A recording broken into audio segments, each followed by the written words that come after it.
Hello, welcome back.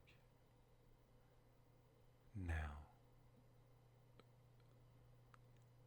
today, tonight, I am starting the series of scary Saturday night sleepover. So, every Saturday night, I'm going to read you some tales, and that's basically what it is. If you're new, welcome.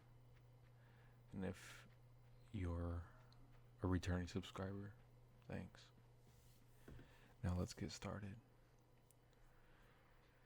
This one is called Was It a Boogeyman? My name is Charmaine, and this is my story. When I was about 7 years old, I started seeing this small creature. It was the size of a dwarf, had sharp yellowish teeth, had red eyes, and its fingers looked like they were sharpened. At first, the creature didn't do much. It just stood on my table in front of the bed and looked at me. It scared me. I couldn't move. I was so scared, later it would smile at me. The evilest smile I had ever seen. Later, it pointed and smiled. I tried to ignore it, but it wouldn't go away. I was so scared to go to bed at night. It would appear each night when the lights were turned off and my parents were sleeping. They never believed me when I told them about this thing. After a few months, I ignored it, and I didn't like that it started to scratch underneath my bed. I still ignored it until one night that it jumped on my bed and scratched me. I screamed and my parents came and told me I had a bad dream. The next morning, there were scratches on my arm though.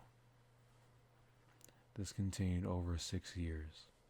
I got fed up with it, and one night I looked it in the eyes and I told it to go away. And it did. I never saw it again, but felt its presence one more time. I was 16. I was visiting my friend and it was late at night, so I decided to sleep there. We were sharing a bed, me, her, and her boyfriend. I woke up because her boyfriend was freaking out and said that the boogeyman was there. I sat up and I could feel this thing, but I didn't see it. I ran to put the lights on. When we looked at her boyfriend's arm, there were scratches on it. He told me what he saw. He described the exact same thing that I had seen years ago. I went cold and the fear came back. I told him that I faced my fears and told it to go away, and it did.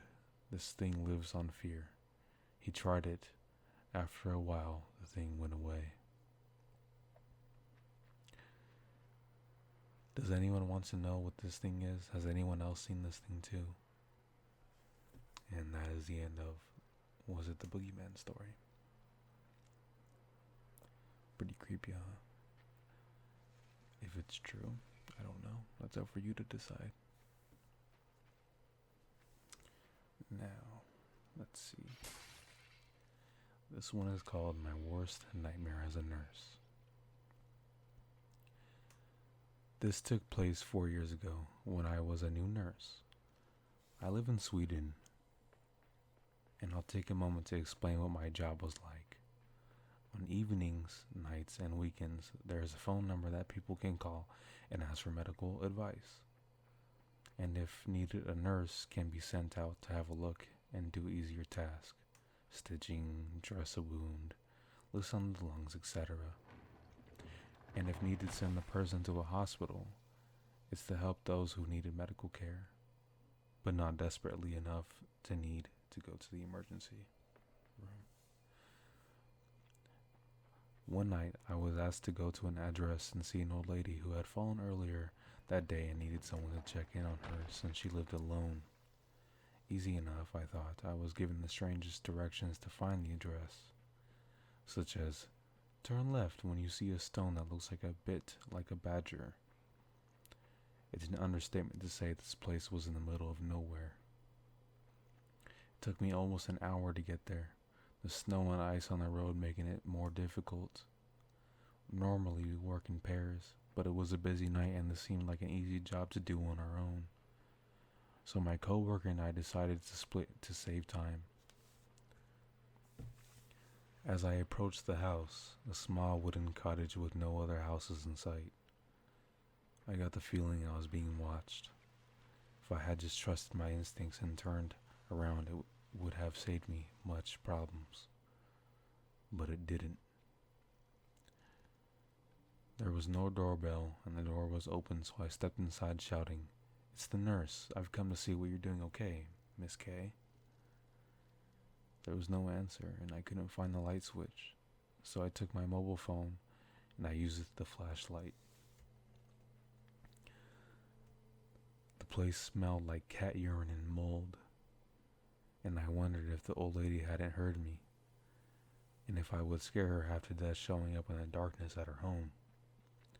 Then suddenly, the door shut behind me, and I instinctively knew it wasn't the old lady who had sneaked up on me. "Please don't be scared, dear," I heard a woman's voice somewhere close by. I turn around and see a man behind me, thin and tall, with the haunted stare of abstinent druggie in his eyes. Fuck, I thought. I had been warned about things like this. It's common knowledge that we carry morphine and other goodies. I'll hand it over if it comes to that. Not worth fighting him for a few milliliters of morphine or stesolid or whatever it is he wants. As calmly as I can, I look at him in his eyes and I say, "Is she your mother? I heard she had a fall yesterday, and I came to go check for if she had signs of concussion." With that, I spun around and went over to the old lady, looking scared and regretful, where she curled up in the corner of a small sofa in the dark, cold kitchen. The man said nothing, but stared at me with hostile eyes as I grabbed my bag and got out this little light I used to check the old lady's pupils. I take my time examining her, and I try to come up with a plan of action. The man is blocking the only door, and between him and myself there is a kitchen table, a large bread knife within his reach. I gasp for air and pretend I have noticed something wrong with the old lady. "Please don't be alarmed, Miss K, but I think I need to get you to the hospital tonight." I lied my best good nurse voice. I planned to pretend to phone the ambulance, but instead phone the police. Then I turned to the man, pretending not to notice him staring at my bag, shaking with abstinence. "Please come here and sit your mother while I call the ambulance." "No phone signal here, love." He smiles and comes closer, eyeing the knife on the table.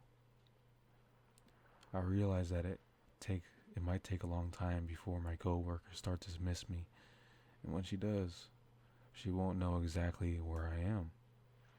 If I was going to get out of this mess, I would have to come up with a solution myself. No one was coming to save me. "Is he your son?" I asked the woman.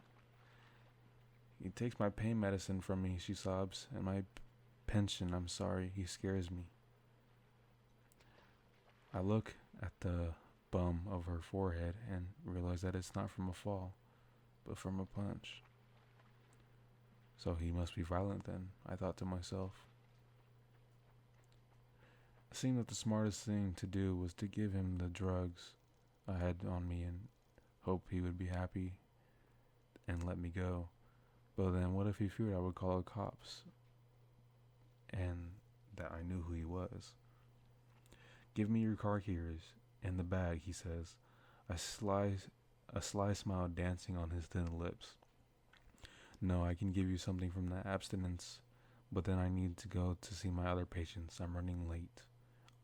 I replied, trying to make it sound like others are waiting for me to arrive.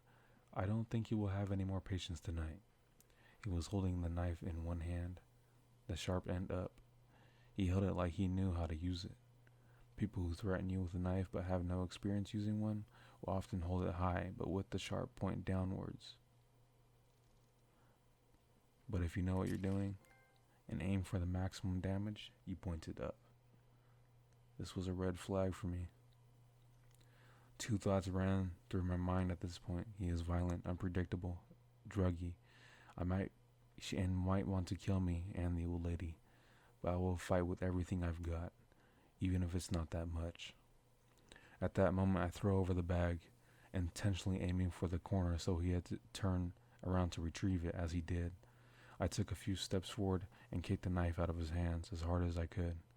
I was wearing winter boots with spikes under them against the ice, and they ripped several small wounds on his hand. I then pushed my knee hard into his kidney and used both hands to force of his arms up on his back. I was amazed at my own reaction. I'm not even a violent woman. The old lady cried but didn't move from her corner and made no effort to stop me. Let me tell you one thing about my background. I live in Sweden, but my parents were immigrants, escaping the nightmares in Bosnia. In my childhood, I've never seen horrible things, and I've learned from a young age that there are situations in life you have to fight to stay in the game. My dad had drilled all us kids in self-defense and Krav Maga, but I never used it once before. The druggy guy tried to get up from under me and attempted to kick me, but it didn't reach as I was sitting on his upper body. I realized that if he gets back up, my chances are slim. So instead, I found a carotid artery and pushed. As he passed out, I grabbed the old lady and headed into the car, terrified that he might soon be waking up and give us a chase. As we reached the main road and got a signal on the mobile, I phoned the police and the ambulance to this address. The old woman said nothing during the ride into town. Later that night, policemen came to my workplace to talk to me. It turned out that druggie was well known to them. He had just served a sentence for killing a man, jumping on his head while he was out cold. Creepy druggie guy, let's never meet again. And so, that is our 2 stories for tonight. This is Why So ASMR, Scary Saturday Night Sleepover. And I'm sorry that I stuttered a little bit while I was reading because my blinds are moving by themselves and I got a little bit creeped out. But good night, guys.